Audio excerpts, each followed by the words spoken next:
Good.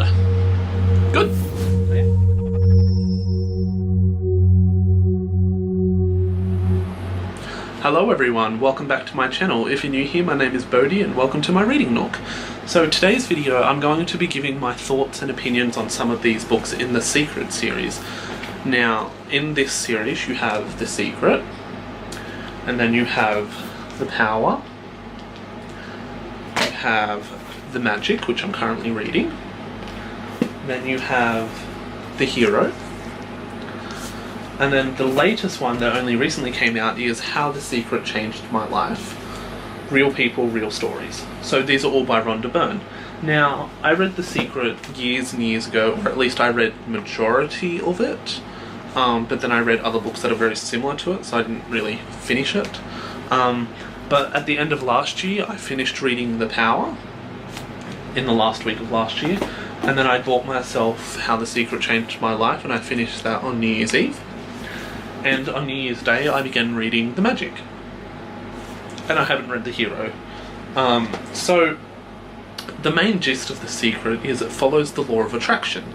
Now, for anyone who isn't aware of what that is, it's the spiritual belief that, you know, what you think and what you put out into the universe, out into the world, is what you bring back to you. So if you think positively, you create positive experiences in your life. Think negatively, create negative experiences in your life, and so on and so forth. Now, I'm a big avid believer in this. Not everyone is. That's completely fine with me. If you don't agree, that's fine. You might want to click over to another video then. But for me, I wholeheartedly believe it with every inch of my being.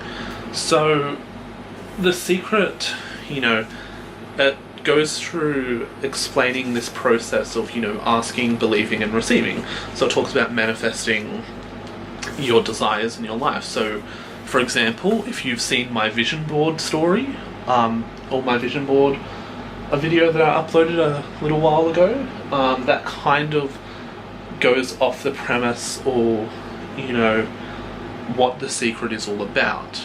Now, again, not everyone's into it, totally fine.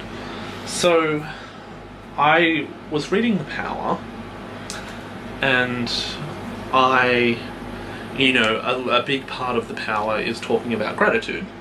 Now, when I rated it on Goodreads, I gave it 5 stars because I think it's amazing and life-changing and all the rest.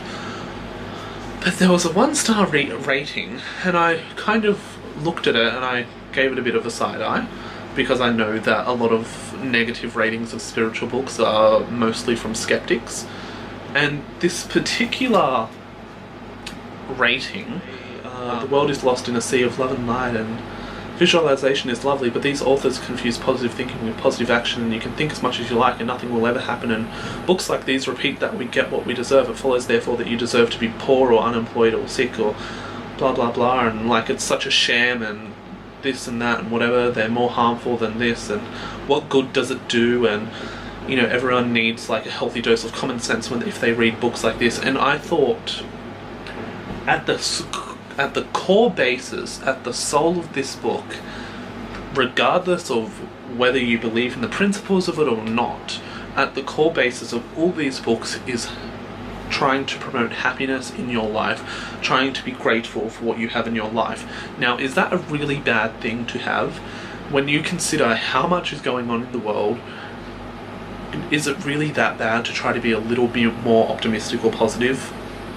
Or do you just want to rely on quote-unquote common sense and face reality and be like, yes, everything's gone to shit, 2016 was a terrible year, and everything's going to be terrible forever? Like, which way do you go, really? And, you know, there's a difference between an optimist and a pessimist. You know, some might say I'm idealistic, some might say I'm out of touch with reality. Don't care. I just think, you know, to sit there and blatantly criticize a book that's trying to, you know, uplift people, empower people, make them feel like they have some amount of self-worth in this world, I think it's a bit narcissistic and cruel to try to run that down. Now, sure, not everyone gets on with the books that they read. She was probably one of those people who just didn't appreciate the book that she read. Totally fine. Different things for different people. But again, my core issue with it isn't even the fact that she didn't like the book. It's the fact that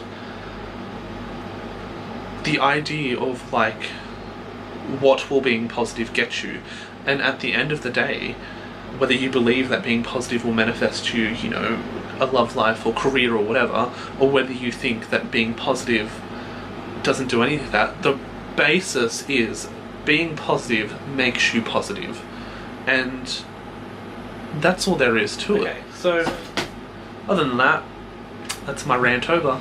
So until next time, stay positive and happy reading.